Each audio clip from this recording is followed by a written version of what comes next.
जीवेशा संस्था सौ माधवी हिने स्थापन केली आहे. मी चॅट जीपीटीवर जीवेशा ह्या शब्दाचा अर्थ शोधण्याचा प्रयत्न केला. त्यावेळेला तेजस्वी, जीवनाने परिपूर्ण, चैतन्य, ऊर्जा आणि जगण्याची तीव्र इच्छा असे समानार्थी शब्द चॅट जीपीटीने नमूद केले. आता मी जेव्हा मागे वळून बघतो आणि एक निसर्गाची काय व्यवस्था आहे, प्रत्येक मनुष्य हा ह्या भूतलावर जन्माला येतो, तो काहीतरी परमेश्वर त्याला एक कार्य देतं, ते कार्याची परिपूर्तता करण्यासाठी त्याचा जन्म झालेला असतो. आता हे कार्य कसं ओळखावं? ज्या कामात तुम्हाला आनंद मिळतो ते तुमचं ह्या जन्माचं कार्य असतं. आता मला माझं कार्य लहानपणापासून समजत होतं. मला निसर्गाची ओढ होती आणि निसर्गाच्या व्यवस्था समजून घेण्याची फार इच्छा होती. तो माझा प्रवास आहे. आता त्या प्रवासातनं मला जे समजलं ते इथे मी नमूद करण्याचा प्रयत्न करतो. आता माधवी आणि माझा संवाद, माधवी 8वीत असल्यापासून होतो आहे आणि त्या संवादातनं तिचे एक विचाराची, तिची स्वतःची वैयक्तिक एक घडण झाली आणि त्या घडणीतनं तिला भूमी कॉलेजमध्ये 1 वर्षाचा कोर्स करण्याचा संधी मिळाली आणि त्यातनं तिच्या विचारावर एक आकार मिळाला आणि त्या आकारातनंच तिने ही जीवेशा ही संस्था स्थापन केली. आता ही सगळ्या घटना ज्या आहेत ना, ह्या घटनांना सुसूत्रता आहे. ती सुसूत्रता आपण नीट समजून घेतली पाहिजे. जर ही सुसूत्रता समजून घेतली तर निसर्गाची योजना काय आहे हे लक्षात येईल. आता माझी एकट्याची ओढ असल्यामुळे मी माझ्या इच्छाशक्तीच्या जोरावर परिश्रम करून निसर्गाच्या व्यवस्था समजून घेण्यासाठी विविध गुरुजनांच्या आणि विविध ठिकाणी जाऊन त्याची माहिती घेण्याचा प्रयत्न केला. आज जेव्हा मी सिंहावलोकन करतो, मागे वळून पाहतो, त्यावेळेला मला निसर्गाची एक योजना दिसते. मी आजीसोबत, आई वडिलांसोबत जे शेती आधारित जीवनशैली जगलो होतो ती मला भावली आणि ती जगण्याचा प्रयत्न केला. पण आज मी जिथे उभा आहे तिथे मला निसर्गाची एक वेगळंच कार्य मला दिसत आहे आणि ते कार्य मी समजून घेण्याचा प्रयत्न करत आहे. पण जिनी ही संस्था उभी केली तिने निसर्गाविषयी किंवा मानवाच्या भावनांविषयी अभ्यास केलेला आहे. तिला भूमी कॉलेजमध्ये इनर इकॉलॉजी आणि आउटर इकॉलॉजीचा अभ्यास झालेला आहे. इनर इकॉलॉजी म्हणजे आपल्या आतमध्ये जे काही दोष असतील किंवा ज्या गोष्टी आपल्याला त्रास देत आहेत त्या बाहेर कशा काढून टाकायच्या आणि चांगल्या गोष्टींचा अंतर्भाव आपल्यामध्ये कसा करायचा, अशी इनर इकॉलॉजी. आणि बाहेरचे जे आहे पर्यावरण, ती आउटर इकॉलॉजी. असा त्यांना एक कोर्स असतो आणि त्या कोर्सचं तिने अध्ययन केलेलं आहे. आता ते अध्ययन केल्यानंतर तिने आपण काय शिकलो, आपल्याला ते आकलन झालं का, हे तपासण्यासाठी तिने आणि तिची मैत्रीण रूथ ह्यांनी तुरुंगात असलेल्या बायकांसाठी 8 दिवसाचा, कल्याण जेल मधल्या तुरुंगातील बायकांसाठी 8 दिवसाचा एक प्रोग्राम तयार केला आणि बागकामातनं त्यांना त्यांची मानसिकता पूर्वस्थितीत आणता येईल का ह्याचा प्रयत्न करण्याचा त्यांनी प्रयत्न केला. त्यांना जे काही शिक्षण दिलं त्या शिक्षणाचा उपयोग करण्याचा त्यांनी एक नियोजन केलं आणि त्यात त्यांना चांगलं यश आलं. तिकडचे जे अधिकारी होते ते खुश झाले आणि त्यांच्या प्रोत्साहनातनं त्यांनी एक 1 महिन्याचा कोर्स करण्याचं ठरवलं. तो 1 महिन्याचा कोर्स नेरळजवळ नैसर्गिक शेतीचे पुरस्कर्ते भरत मनसांटा ह्यांचा एक फार्म आहे वनवाडी, त्या घराला दारखिडक्या नाहीयेत. त्या अशा घरात तुरुंगात असलेल्या 5 बायकांना घेऊन ह्या दोघींनी 1 महिना त्यांना विविध निसर्गातील घटकांसोबत काही ऍक्टिव्हिटी दिल्या. शेती असेल, नैसर्गिक बांधकाम असेल, अशा वेगवेगळ्या ऍक्टिव्हिटी देऊन त्यांच्यातली निगेटिव्हिटी बाहेर काढली आणि त्यांचा पहिला चेहरा आणि महिन्यानंतरचा चेहरा ह्याच्यात जमीन आसमानाचा फरक पडला. त्यांच्या चेहऱ्यावरचा जो आनंद होता तो परिपूर्ण होता, खूप छान होता. म्हणजे त्यांनी त्यांच्या तेजस्वी जीवनाचं परिपूर्णत्व, चैतन्य, ऊर्जा, जगण्याची तीव्र इच्छा जागृत करून त्यांना जीवन जगण्याची नवी दिशा दिली. ह्यात माधवीला आणि रूथला त्रास झाला, कारण ज्या वेळेला आपण एखाद्याचे ऊर्जेमध्ये परिवर्तन करतो त्यावेळेला आपली ऊर्जा तिथे खर्च होते आणि ती खर्च झाल्यामुळे आपल्याला थकवा जाणवतो. तसा माधवीला जाणवला. पण तिने जे शिक्षण घेतलं त्या शिक्षणाचा समाजात उपयोग करण्यासाठी तिने प्रयत्न केला आणि तिनेच ही संस्था उभी केली. आता त्यावेळेला असं काही नियोजित नव्हतं की आपल्याला काही निसर्गपूरक काम करायचं आहे. डोक्यात होतं की जे काही तिचे आजोबा म्हणजे तिच्या आईचे वडील आणि ते कुटुंब ते पण शेती करतात, मग त्यांच्यासारखंच शेती आधारित जीवन जगावं त्या दृष्टीने ते सगळं नियोजन होतं. त्यात तिचा कोकणी रानमाणूस ह्यांनी पण एक तिचा व्हिडिओ केलाय. गराजलो रे गराजलो ह्यांनी एक तिचा व्हिडिओ केलाय.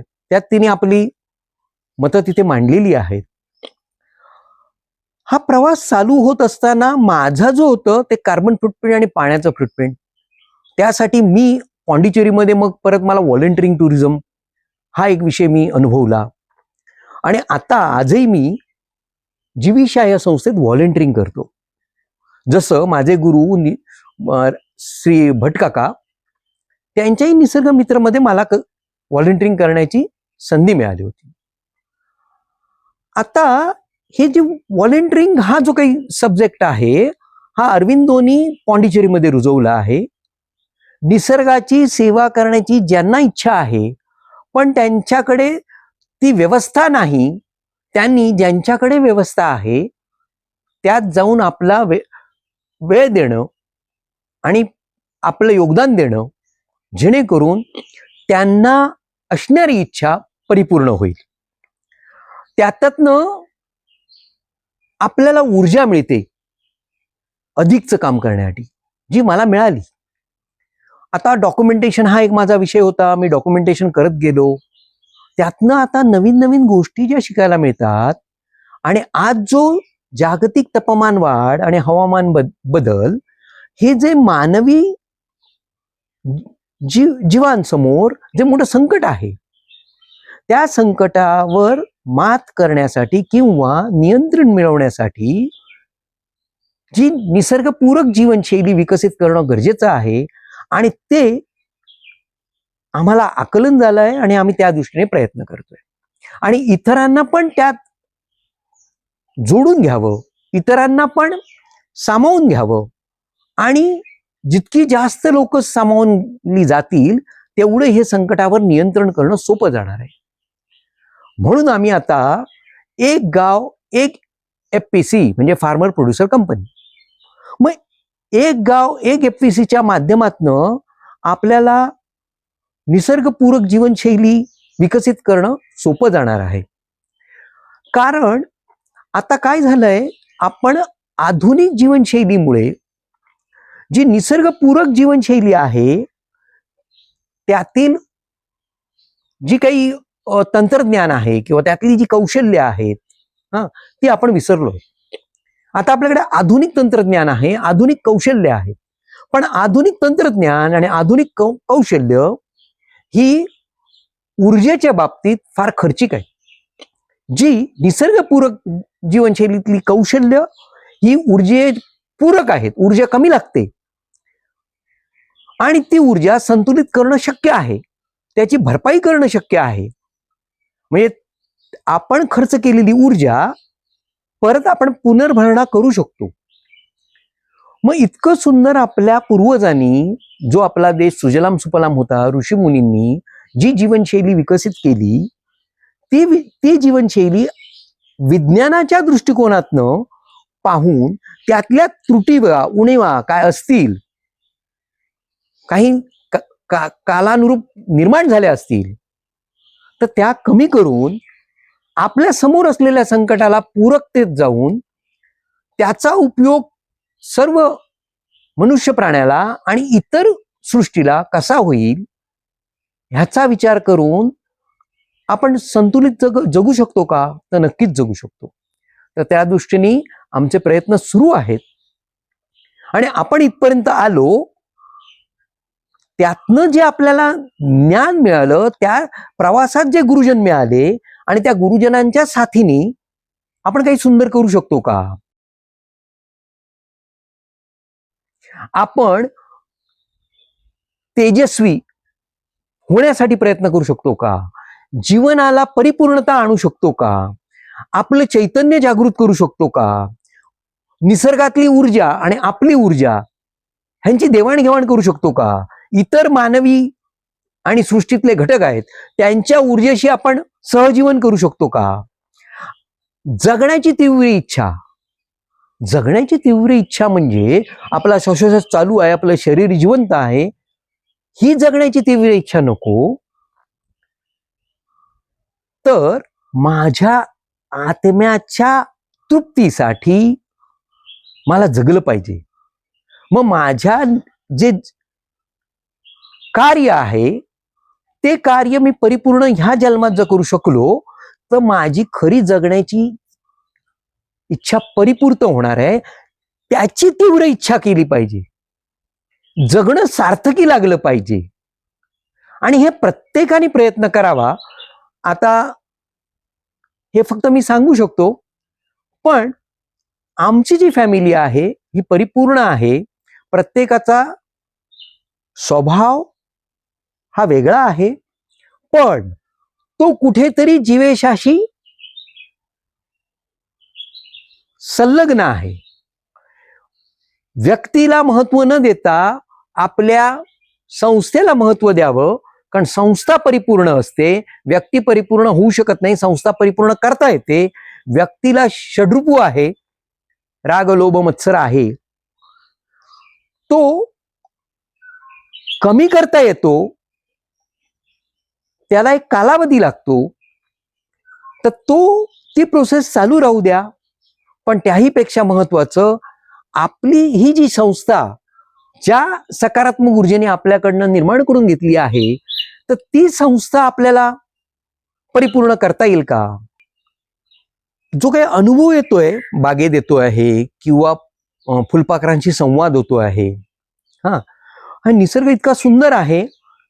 आपण ज्यांना व्यक्त होता येत नाही त्या घटकांबरोबर आपण संवाद साधू शकतो. हे खूप सुंदर आहे आणि हे अनुभवणं आणि त्यातनं आनंद घेणं ते त्यापेक्षा सुंदर आहे. तर हा जीवेशाच्या आतापर्यंतच्या प्रवासात आम्ही नैसर्गिक शेतीविषयी माहिती मिळवली, आम्ही नैसर्गिक बांधकामाविषयी माहिती मिळवली, आम्ही नैसर्गिक पद्धतीने कापड कसा उत्पादित करतात त्याविषयी माहिती मिळवली. ज्या ज्या मानवी गरजा आहेत, इंधन आहे, ज्या ज्या मानवी गरजा आहेत त्या मला ह्या माझ्या बागेतनं कशा परिपूर्ण करता येतील त्याविषयी आम्ही माहिती मिळवली आणि त्याचं ज्ञानात रूपांतर करण्याचा आमचा प्रयत्न आहे. कारण मिळालेल्या माहितीचा उपयोग करून ज्या वेळेला आपण ही परिसंस्था विकसित करू त्यात आलेल्या अनुभवातनं ते ज्ञान निर्माण होणार आहे, त्या दृष्टीने प्रयत्न आहे.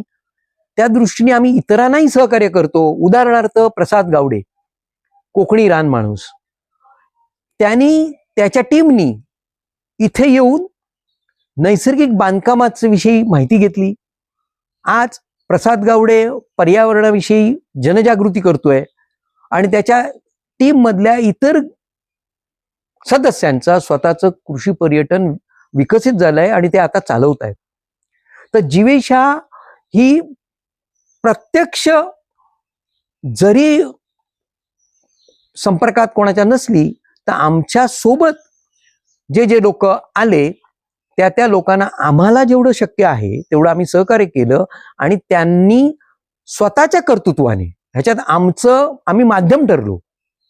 पण जेव्हा आम्ही माध्यम ठरलो त्याच वेळेला जीवेशाचं जी ऊर्जा आहे ती ऍज अ संस्था म्हणून तिची ऊर्जा, तिचे चैतन्य ह्याच्यात वाढ झाली ना. तसेच वीरेंद्रजी म्हणून आहेत, ते हरियाणाचे आहेत. त्यांनी इथे येऊन 15 दिवस आमच्याकडे व्हॉलेंटिअरिंग केलं. त्या व्हॉलेंटिअरिंग करून त्यांना मग नैसर्गिक शेतीबद्दल आवड झाली. काही त्यांनी आमचं मार्गदर्शन घेतलं. भटकाकांचा त्यांनी नैसर्गिक शेतीचा कोर्स केला आणि आता त्यांनी इथेच कुडाळला जमीन घेऊन ते आता विकसित करण्याचा प्रयत्न करतायत. असे खूप जण संवाद साधून आपला प्रवास त्यांच्या हिमतीवर करतायत. आम्ही फक्त त्यांना निसर्गाच्या जवळ आणण्यात कारणीभूत ठरलो. आम्ही आणलं असं म्हणणार नाही, कारण आणणं हे त्यांच्या इच्छाशक्तीवर अवलंबून आहे. आम्ही आमचा अनुभव त्यांना शेअर केला, तो त्यांना भावला आणि तो भावल्यामुळे ते तिथे आले. इथे व्यक्तीला महत्व नाहीये, कारण व्यक्तीला पेक्षाही संस्था मोठी आहे. आज मी 2005 पासून सुरुवात केली आणि आज 2025 वर्षाचा जो माझा प्रवास आहे तो प्रवास आजीची जीवनशैली बघून आणि आई वडिलांनी जो अनुभव दिला त्याने प्रेरित होऊन मी मिळवण्यासाठी प्रयत्न केला असं मला आतापर्यंत वाटत होतं. तर तसं ते नाही आहे. जी ऊर्जा आहे त्या ऊर्जेला माझ्याकडनं काही करून घ्यायचं होतं, म्हणून त्यांनी माझ्याकडनं हा घडवून आणला. आता जो मला अनुभव आला त्या अनुभव मी जीवेशा या संस्थेत मी व्हॉलेंटिअरिंग टुरिझम करून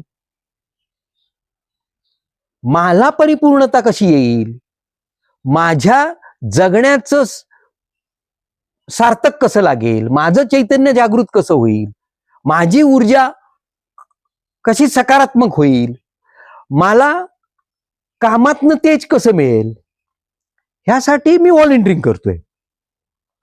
मी संस्थेने मला ती संधी दिली, ह्यासाठी मी संस्थेचा खूप आभारी आहे. तशी भटकाकांनी मला खूप संधी दिली, त्यांचा मी आभारी आहे. तसंच राहुरीला वनेकाकांनी मला संधी दिली एका शेतकऱ्याकडे राहायला. इथे पिंगुळीला धुरींकडे मी राहिलो, पॉंडिचेरीला मी राहिलो. तर ह्या सगळ्या जो प्रवास असतो किंवा मी वेगवेगळ्या व्हॉलेंटिअरिंग प्रशिक्षण वर्गात गेलो, मालविका मॅम असतील किंवा प्रतीक धनमेर असेल, तो जो प्रवास आहे ते भटकाका सांगतात, तुमच्या प्रवासात योग्य वेळी योग्य व्यक्ती तुम्हाला भेटते आणि ती व्यक्ती मग तुम्हाला मार्गदर्शन करते. तसा तो आता प्रवास भटकाकांच्या मार्गदर्शनामुळे समजायला लागला की आपला जन्म हा निसर्ग संवर्धनासाठी झालेला आहे.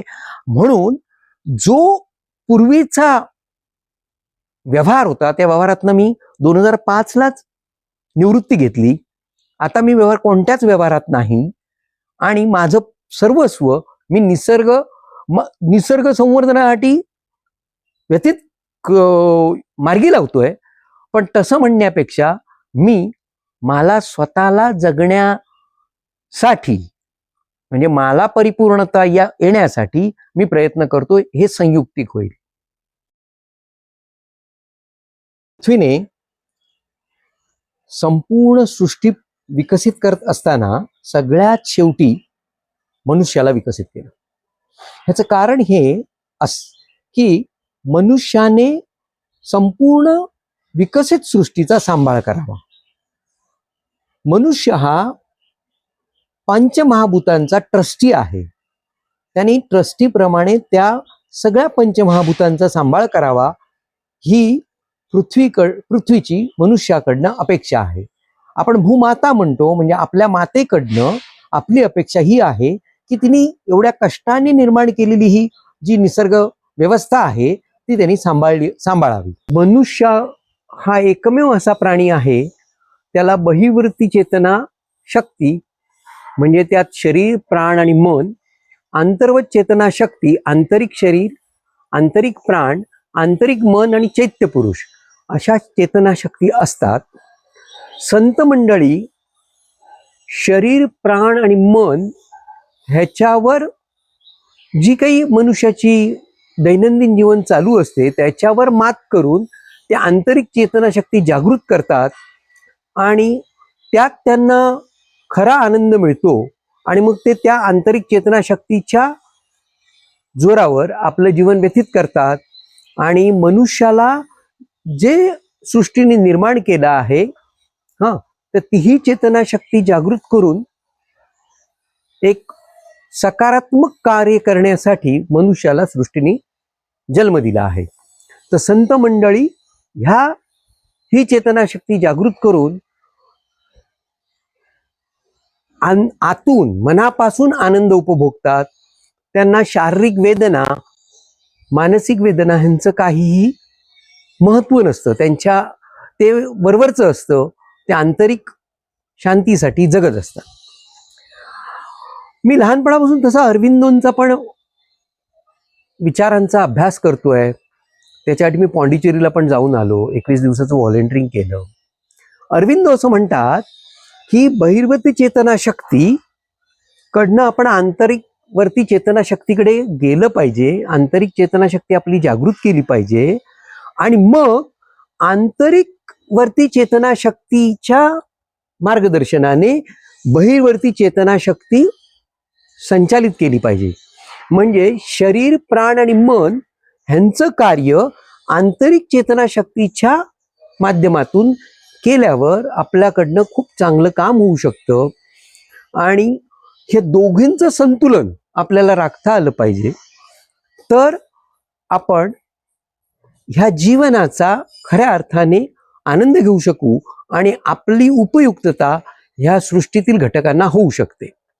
आता मला माझी अंतर्वर्ती चेतना शक्ती जर विकसित करायची असेल आणि त्याच्या माध्यमातून बहिर्वर्ती चेतना शक्तीचं नियंत्रण करायचं असेल तर मला शुद्ध हवा हवी, शुद्ध पाणी हवं, शुद्ध अन्न हवं, पोषक वातावरण हवं आणि सकारात्मक ऊर्जा हवी. आता हे सगळं प्राप्त करण्यासाठी मला नैसर्गिक शेती आधारित जीवनशैली विकसित करायला लागेल. नैसर्गिक शेती आधारित जीवनशैली विकसित केल्यानंतर मला शुद्ध हवा, शुद्ध पाणी, शुद्ध अन्न आणि पोषक वातावरण निर्माण होणार आहे आणि त्या नैसर्गिक शेती विकसित करताना जी माझी एक बाग असेल तिथे मला पंचपल्लव म्हणजे वड, पिंपळ सारखी जी सकारात्मक ऊर्जा देणारी वनराई आहे किंवा देवराई आहे ती विकसित करायला पाहिजे. त्याच्यातनं जे मला सकारात्मक ऊर्जा मिळणार त्या ऊर्जेतनं मला माझी आंतरिक चेतनाशक्ती जागृत करता येणार. हे वैयक्तिक लेवलला आम्ही माधविनी आणि मी एक संकल्पना काढली होती, 1 हेक्टरमध्ये शाश्वत जीवनशैली, आणि त्या ध्यासानीच आम्ही मार्गदर्शन घेत गेलो आणि ते आता मला कुठेतरी परिपूर्ण झाल्यासारखं वाटतंय की 1 हेक्टरमध्ये व्यक्तिगत लेवलला आपण आनंदमय आंतरिक आनंद, आंतरिक चेतनाशक्तीचा विकास करणं शक्य आहे. पण ते परिपूर्ण आहे का? तर नाही. कारण ही जी काही आज जागतिक तापमान वाढ, हवामान बदल हे जे मोठं संकट आहे, ह्या संकटावर नियंत्रण आणण्यासाठी आपल्याला सामूहिक व्यवस्था विकसित करायला लागेल. तर ते सामूहिक व्यवस्था विकसित करण्यासाठी हे जे आहे शुद्ध हवा, शुद्ध पाणी, शुद्ध अन्न, पोषक वातावरण, सकारात्मक ऊर्जा, ह्या 5 गोष्टींचा विचार करून संपूर्ण गावात तशी व्यवस्था विकसित करायला लागेल. शेतकरी शेती आधारित, नैसर्गिक शेती आधारित शेती करतील, इतर इतर जण त्या शेतकऱ्याला सहाय्यभूत असतील किंवा शेतकऱ्याशी एक उपयुक्तता आणि पूरकता यांचं संतुलन राखून व्यवहार करून आपलं जीवन, आपली आंतरिक शक्ती विकसित करतील आणि आपलं जीवन सुखमय करू शकतील. तर त्यासाठी आपल्याला एक ग्रामव्यवस्था सगळ्यांना मिळून विकसित करायला लागेल, जी परिपूर्ण असेल आणि मनुष्य म्हणून ह्या सृष्टीत जगण्यासाठी आपल्याला जी व्यवस्था पाहिजे ती आपण समूहाने मिळून विकसित करू शकू. आम्ही जीवेशा ह्या संस्थेअंतर्गत मानवाच्या नक्की गरजा काय आहेत, मानवाची कर्तव्य काय आहेत, सृष्टीमध्ये मानवाचं स्थान काय आहे, ह्या सर्व गोष्टींचा अभ्यास केला. आणि आम्हाला जे आकलन झालं त्यानुसार जर आम्हाला शाश्वत जगायचं असेल तर काय केलं पाहिजे, आणि जे आपल्या समोर आता संकट आहे, जागतिक तापमान वाढ आणि हवामान बदल, ह्यातनं आपल्याला आणि पुढच्या पिढीला सुरक्षित ठेवण्यासाठी काय करणं गरजेचं आहे ह्याचा आम्ही अभ्यास केला. हा अभ्यास केल्यानंतर आमच्या एक लक्षात आलं की 1 हेक्टर क्षेत्र जर आपण म्हटलं तर ह्या 1 हेक्टर क्षेत्रामध्ये आपल्याला कोणत्या कोणत्या गोष्टी निर्माण कराव्या लागतील. तर जंगल म्हणजे मानव निर्मित देवराई, ह्यासाठी 20% जागा आपल्याला लागेल. फळझाड विकास 20% जागा, पावसाचे पाणी साठवणे 29% जागा. सध्या आपण शेतीसाठी व इतर गोष्टींसाठी भूगर्भातले पाणी वापरत आहोत आणि भूजलाचा स्तर हा दिवसेंदिवस खाली जात आहे आणि हा पण एक जागतिक तापमान वाढ होण्यासाठी कारणीभूत घटक आहे. मग भूगर्भातले पाणी आपल्याला वाढवायचं आहे आणि आपली गरज भागवायची आहे, तर पावसाचं पाणी आपण साठवू शकतो का, यासाठी आम्ही आमच्या जागेत एक विशिष्ट प्रकारचं तळं यू शेप मध्ये तयार केलेत.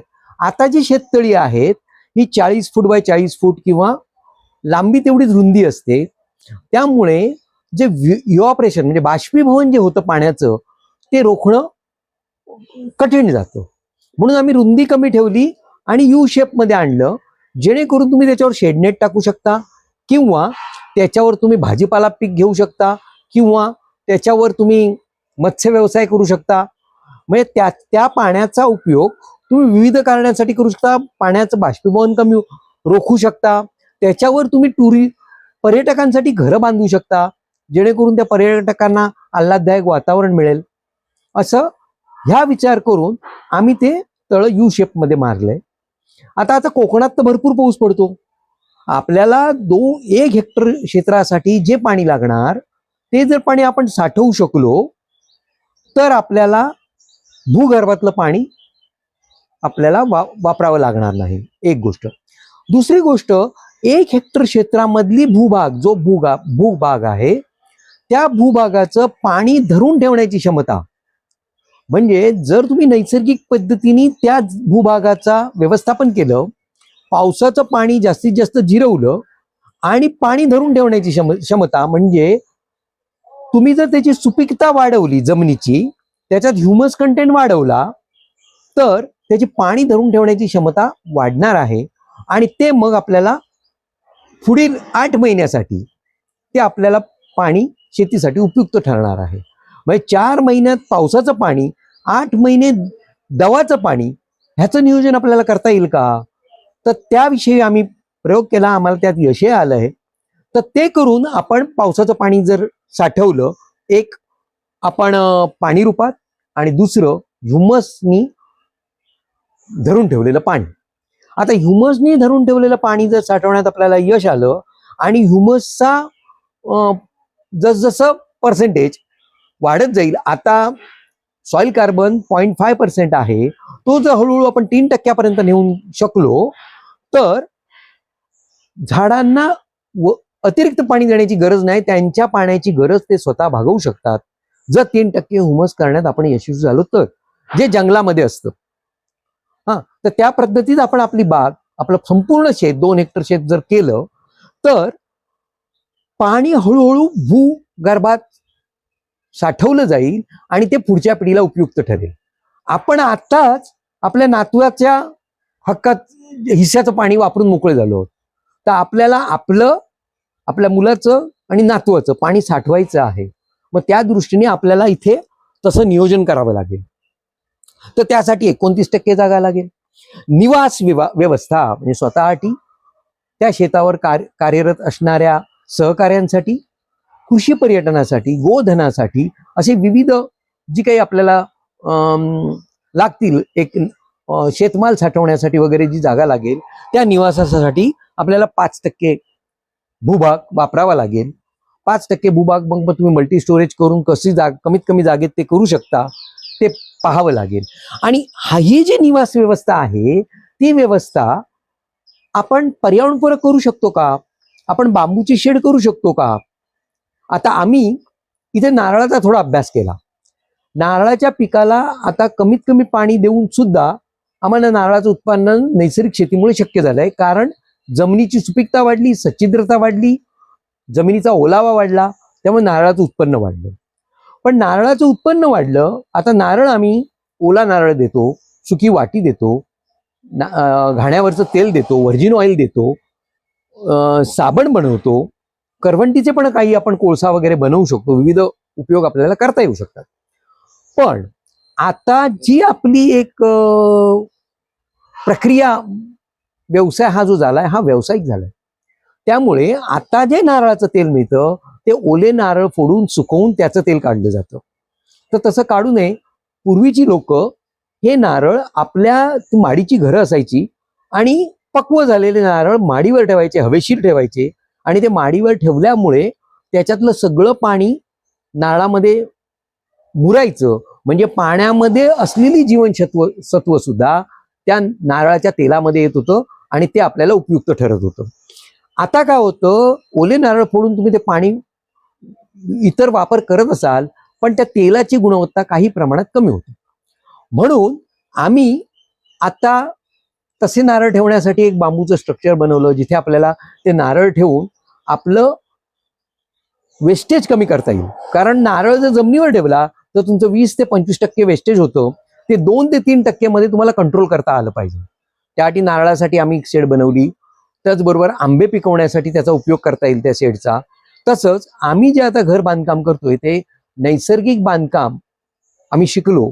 त्यात सांगाडा बनवून त्याच्यावर प्लास्टर करणं, किंवा पूर्वी जशी आपले घरं बांधली जात होती त्यात वाळवी लागत होती किंवा आणि काही दोष होते, तर त्याच्यासाठी ॲडिटिव्स म्हणजे चुना वापरणे किंवा कडूकई जागरी वापरणे, जेणेकरून त्याची मजबूती आणि आपल्याला ती कीट प्रतिबंधक करता येईल का, त्याची गुणवत्ता, आपल्याला त्याचं प्लास्टरिंगची गुणवत्ता वाढवता येईल का, आपल्या समोर जे काही कन्व्हेन्शनल कन्स्ट्रक्शन आहे किंवा आर्किटेक्चर आहे त्याला आपण इको फ्रेंडली आर्किटेक्चरनी तेवढंच आपण त्याला सौंदर्य प्रदान करू शकतो का, त्याची उपयुक्तता चांगली आहे कारण ते ब्रिदिंग करतं, त्यामुळे मानवी आरोग्यासाठी ते चांगलं आहे, पण त्याची टिकाऊपणा, त्याचा सौंदर्य आपल्याला वाढवता येईल का, ह्याविषयी पण आमचा अभ्यास चालू आहे.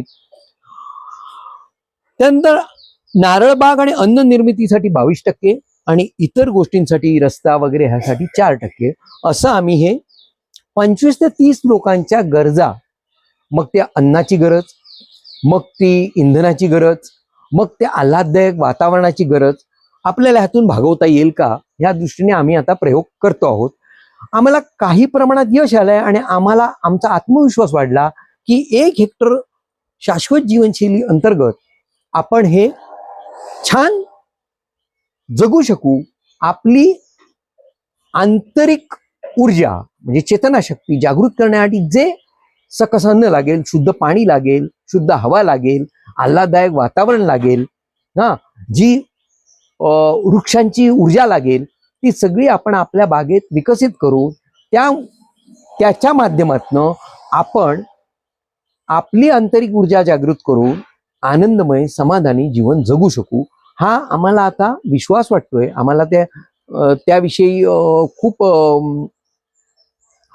आपण योग्य दिशेला आहोत, आपल्याला ते शक्य आहे, ह्याविषयी आम्हाला आता 100% खात्री झालेली आहे. मग आता या आपण एकट्याने करून चालणार का? तर नाही, इतरांनी पण ते केलं पाहिजे. त्यासाठी आमच्याकडे जे येतात त्यांना पण आम्ही ते करण्यासाठी प्रेरणा देतो. आणि हे मोठ्या प्रमाणात कसं करता येईल, सरकारची मदत कशी घेता येईल, त्यासाठी ज्या कंपन्या असतात, मोठमोठ्या कंपन्या असतात, त्यांना सामाजिक बांधिलकी म्हणून काही टॅक्स भरावा लागतो आणि तो टॅक्स मधनं येणारे पैसे हे सामाजिक बांधिलकीच्या कामासाठी वापरले जातात. पण आता सामाजिक बांधिलकी म्हणून जे काही वापरले जातात त्यात फक्त त्याची गरज भागते, त्या व्यक्तीची गरज भागते किंवा त्या समूहाची गरज भागते, निसर्गाला त्याचा फायदा होत नाही.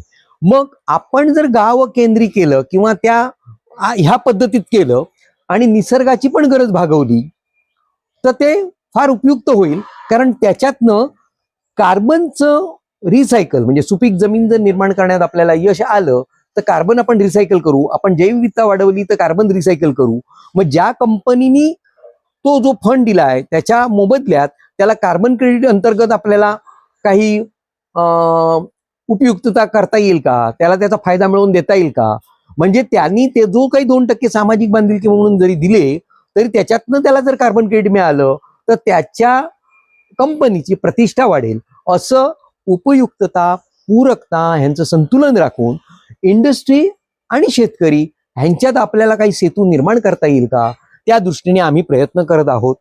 आणि हे जर शक्य झालं तर आपण पूर्ण गावासाठी तीच योजना राबवून जे जागतिक तापमान वाढ आहे आणि हवामान बदल आहे ह्यावर आपण काही प्रमाणात मात करण्यात यशस्वी होऊ आणि लोकांना खऱ्या शांततेचा, खऱ्या आनंदाचा, खऱ्या समाधानाचा अनुभव येईल आणि त्या अनुभवातनं मग लोक प्रेरित होऊन त्या ठिकाणी ते करण्यासाठी प्रवृत्त होतील. हा एक आम्ही दृष्टिकोन डोळ्यासमोर ठेवून त्या दृष्टीने आमचं कार्य सुरू आहे. त्याचबरोबर आता आम्ही जर कोकणाचा विचार केला तर कोकणातली जी जमीन आहे ती जमीन सांभाळणारा एखादी फॅमिली कोकणात आहे, बाकीचे सगळे शहराकडे गेले. कशासाठी? तर पैसे कमवण्यासाठी. आणि मग त्या पैसे कमवून त्यातनं ते त्यांचं जीवन शाश्वत करण्याचा प्रयत्न करतात. त्यांच्या मानसिकतेनुसार ते त्यांना शक्य होते, पण ते वैयक्तिक होते. पण त्या करत असताना जागतिक तापमान वाढ आणि हवामान बदल नियंत्रित होणार नाही तर ते आणखी वाढणार आहे. म्हणजे ते संकट मानवावरचं तसंच राहिलं. मग अशा परिस्थितीत जर शहरी कुटुंब आणि ग्रामीण कुटुंब हे दोघंही एकत्र येऊन, कारण शहरी कुटुंबांना जगाची ओळख आहे, त्यांना सरकारच्या वेगवेगळ्या योजनांची माहिती आहे, तर हा जर प्रोजेक्ट सक्सेस झाला आणि आम्ही जर सरकारने ह्या प्रोजेक्टचा पुढे जर जेव्हा आणखी 3-4 वर्षांनी अभ्यास केला किंवा काही तज्ज्ञ मंडळी यांच्यात काम करतायत, खूप जण काम करतायत, त्यांचा विचार घेऊन त्या तज्ज्ञ मंडळींकडनं सरकारने विचार विनिमय करून ज्याप्रमाणे 100% अनुदानाच्या बागा आहेत त्याप्रमाणे अशा ज्या निसर्गासाठी पूरक आहेत, जी जागतिक तापमान वाढ आणि हवामान बदलाला नियंत्रित करण्यासाठी पूरक आहेत, त्यांना जर शेतकऱ्याला अनुदान दिलं, कारण ह्या ज्या गोष्टी आहेत, पावसाचं पाणी साठवणे किंवा संपूर्ण जमिनीमध्ये जमीन सुपीक करण्यासाठी योजना करणं किंवा जंगल निर्मिती करणं, ह्या 20-25 वर्ष लागणाऱ्या आहेत आणि त्याच्यासाठी पैसा लागतो. तो पैसा शेतकरी त्यात गुंतवू शकत नाही, कारण त्या प्रमाणात त्याचं उत्पन्न त्याला मिळत नाही.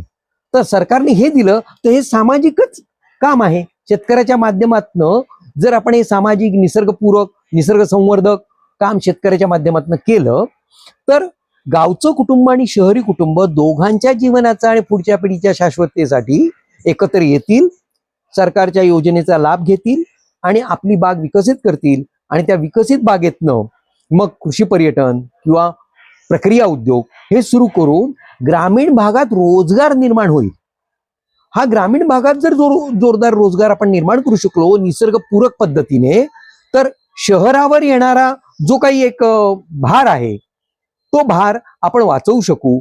आणि तो भार वाचला तर कुठेतरी आपण जागतिक तापमान वाढ आणि हवामान बदल नियंत्रित करू शकू. आज खूप लोक म्हणतात की सरकार मोठ्या मोठ्या कंपन्यांना अनुदान देतं, त्यांना खूप फॅसिलिटी देतात, पण सामान्य शेतकऱ्याला देत नाही, त्यांना कर्जमाफी देतं. तर ह्या मागे सरकारचं धोरण काय असतं की ते जे संस्था आहे किंवा ती जी काही एक व्यापारी लोक आहेत ते सरकारला भरपूर रोजगार देण्याचं आमिष दाखवतात. मग आपण शेतकरी म्हणून, ह्या भूमातेचे पुत्र म्हणून आपणच आपल्या भागात जर रोजगार निर्माण केला आणि आपल्यालाच स्वरोजगार निर्माण करून सरकारला टॅक्सच्या रूपाने पर्यटन केंद्र विकसित केलं किंवा प्रक्रिया उद्योग केले, टॅक्सच्या माध्यमातून जर आपण सरकारला देऊ शकलो, पैसे सरकारला देऊ शकलो आणि आपल्या गावाचा, आपल्या भागाचा आपण विकास करू शकलो, तर मग सरकार आपल्याला नक्की अनुदान देण्याचा विचार करेल. आपण ते विचार करायला सरकारला भाग पाडू आणि मग जे गाजर आहे दाखवलं जातं की आम्ही हा इथे मोठा प्रोजेक्ट घालू आणि तो मोठा प्रोजेक्ट घातल्यानंतर एवढा रोजगार निर्माण होईल, इतक्यावर बेरोजगारीचा प्रश्न मिटेल. तर तो प्रश्न हा आपण निर्माण केलाय, तर तो प्रश्न योग्य पद्धतीने जर आपण हाताळला आणि सरकारला आपण ते पटवू शकलो की आम्ही शेती, नैसर्गिक शेतीच्या आधारावर आम्ही निसर्गाचं संवर्धन पण करू, रोजगार पण निर्माण करू आणि जो जागतिक तापमान वाढ आणि हवामान बदल आहे त्यावर नियंत्रण पण करू आणि ज्या आता संस्था कार्यान्वित आहेत त्या संस्थांनी निर्माण होणारं प्रदूषण आम्ही आमच्या शेतीच्या माध्यमातून ते कमी करण्याचा प्रयत्न करू. त्या बदल्यात तुम्ही आम्हाला सहकार्य करा, सरकारनी सहकार्य करावं, त्या व्यवस्थापनाने सहकार्य करावं, इतर तज्ज्ञ मंडळींनी शेतकऱ्याला सहकार्य करावं, अशा उद्देशाने आम्ही हे इथे काही प्रयोग करतो आहोत. आणि ते प्रयोग मग आम्ही इतर लोकांना दाखवून त्यातलं महत्त्व पटवून आपल्याला काही करता येईल का, ग्रामव्यवस्था, निसर्ग आधारित ग्रामव्यवस्था विकसित करता येईल का, जी सगळ्यांना शांतता, समाधान आणि आनंद प्राप्त करून देऊ शकेल, ह्या दृष्टीने आम्ही विचार करतो आहे आणि प्रयत्न आमचे सुरू आहेत. तर तसंच इतर जणांनी पण ते आमच्याकडे यावं, बघावं, समजून घ्यावं, त्यांनी पण आम्हाला सहकार्य करावं, त्यांनी ह्या प्रयत्नासाठी योगदान द्यावं अशी आमची इच्छा आहे. तर सगळ्यांनी मिळून आपण निसर्ग संवर्धन करण्याचा प्रयत्न करूया.